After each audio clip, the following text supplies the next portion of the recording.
T'as sûrement déjà dit que si tu stresses, tu vas parler moins bien français. Moi aussi, je le croyais.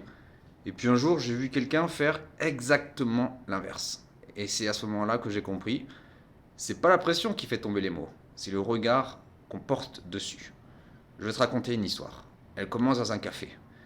Dans une situation où j'étais absolument persuadé qu'une personne allait s'effondrer en parlant cette langue. Et pourtant, c'est là qu'elle a parlé le mieux de toute sa vie. Un jour, j'étais dans un café avec une amie étrangère. Elle apprenait le français depuis quelques mois. Elle comprenait un peu, mais dès qu'elle devait parler, elle se paralysait. Elle détestait l'idée d'être observée, d'être jugée, de faire une erreur. Tu vois l'idée quoi. Et ce jour-là, le serveur arrive, sourire, avec un carnet dans la main. Bonjour, vous avez choisi? Là, je la vois. Son visage se ferme, ses épaules se montent un peu. Le silence, quoi. Le fameux silence qui dure 3 secondes, mais t'as l'impression que ça dure un siècle. Elle me regarde, paniquée, et je suis prêt à l'aider, à traduire, à sauver la situation, comme d'hab. Mais cette fois, quelque chose se passe. Je sais pas ce qui l'a déclenché. Peut-être la fatigue, peut-être un déclic. Elle respire, et elle dit oui. Euh. Attendez, le truc. Comment dire, la boisson chaude là, avec du lait. Et le serveur, il fait un latte. Elle dit oui, voilà, ça. Mais attends, c'est pas le moment le plus important.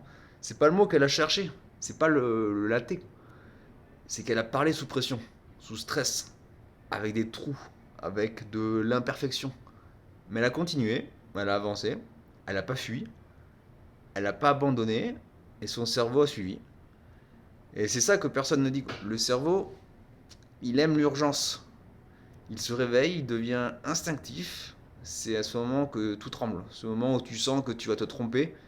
C'est souvent le moment où tu t'exprimes le mieux, bizarrement. Et ce qui était fou, c'était pas la phrase, c'était le changement d'énergie. Sa voix n'était plus bloquée, quoi. Son français sonnait vivant, pas parfait, mais vivant. Et le serveur, il n'a même pas remarqué que c'était difficile pour elle. Et ça m'a frappé. Je me suis dit, attends, c'est tout se tromper. Le problème, c'est pas la pression. Le problème, c'est ce qu'on en fait. Et depuis ce jour-là, j'ai commencé à observer les gens qui parlaient bien français sous stress. Des amis étrangers, des étudiants, des collègues expats. Et j'ai remarqué qu'ils faisaient tous la même chose, instinctivement. Ils faisaient tous la même chose. D'abord, ils n'attendaient jamais le mot parfait. Ils choisissaient le mot disponible maintenant, même si c'était un mot simple. Même si ça ne reflétait pas à 100% de leur idée, quoi. Ils savaient quelque chose de crucial. Le cerveau débloque les mots pendant qu'on parle, pas avant. Ensuite, ils acceptaient les mini-erreurs. C'est fou, mais c'est vrai. La fluidité ne commence pas quand tu deviens parfait, mais quand tu décides que tu peux te tromper sans t'arrêter. Ce que les gens ressentent, c'est pas ta grammaire, c'est ton rythme, ton intention, ton énergie. Et surtout, ils gardaient ce rythme, un rythme simple. Phrase courte, respiration calme, pas de panique intérieure. Quand j'ai compris ça, j'ai commencé à tester ces techniques avec mes élèves. Et l'effet a été immédiat. Je me souviens d'un étudiant qui me disait: quand je stresse, j'ai tout oublié. Et je lui ai dit: non, quand tu stresses, tu te bats contre toi-même.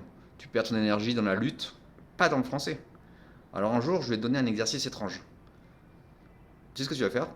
Tu vas me décrire ton appartement en 30 secondes, sans t'arrêter, même si tu te rappelles pas les mots, même si tu dois tricher. Et il a commencé. Alors j'ai un truc, une pièce où je dors, le lit.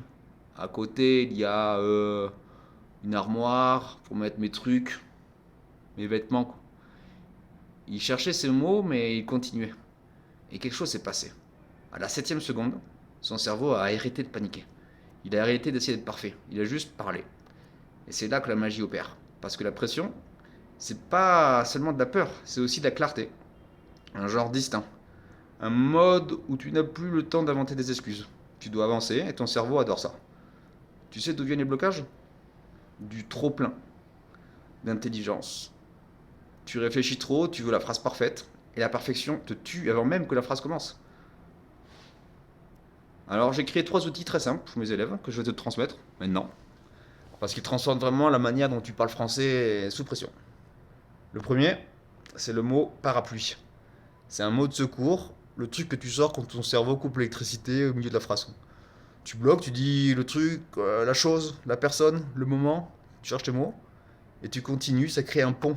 Et le cerveau adore les ponts. Le deuxième, c'est la phrase pilote. La phrase qui te maintient en mouvement, quand tout veut s'arrêter. Tu peux dire, ok, attends, comment dire? Je vais expliquer différemment. Ce que je veux dire, c'est... T'imagines pas à quel point ces petites phrases, ça change tout. Elles attrapent ton cerveau par la main et lui disent, viens, on continue. Et le troisième outil, le dernier, c'est le mini-rythme. Quand tu stresses, tu dois casser ton discours en petites unités. Comme ça, hop. Alors voilà, je veux te dire un truc. Tu donnes de l'air. Tu reprends le contrôle. Ok. Alors, voilà. Tu découpes ton discours en petites unités plus petites. Ça te permet de reprendre le contrôle et ton cerveau retrouve le chemin. Je veux dire une vérité. Les gens qui parlent bien français, ce sont pas les moins stressés. Ce sont ceux qui savent parler malgré la pression. Et ça, tu peux l'apprendre. Tu peux t'y entraîner, tu peux même en faire ton avantage. Parce que l'ironie, c'est que certains parlent mieux français quand ils sont pressés. Parce qu'ils n'ont plus le temps de douter. Ton cerveau connaît beaucoup plus de français que tu ne le crois. Il attend juste que tu arrêtes de le bloquer. Alors la prochaine fois que tu sens la pression monter, ne te dis pas je vais me tromper. Dis-toi mon cerveau va m'aider. Je dois juste commencer. Respire, lance ton mot, pense à parapluie, active la phrase pilote, garde ton mini rythme, découpe les phrases et avance. Même si c'est fou, même si c'est pas parfait, c'est là, pile à ce moment-là, dans ce moment de tension extrême, que ton vrai français va se réveiller. Speak French under pressure. Et tu vas découvrir que c'est exactement dans ces instants-là que tu parleras le mieux.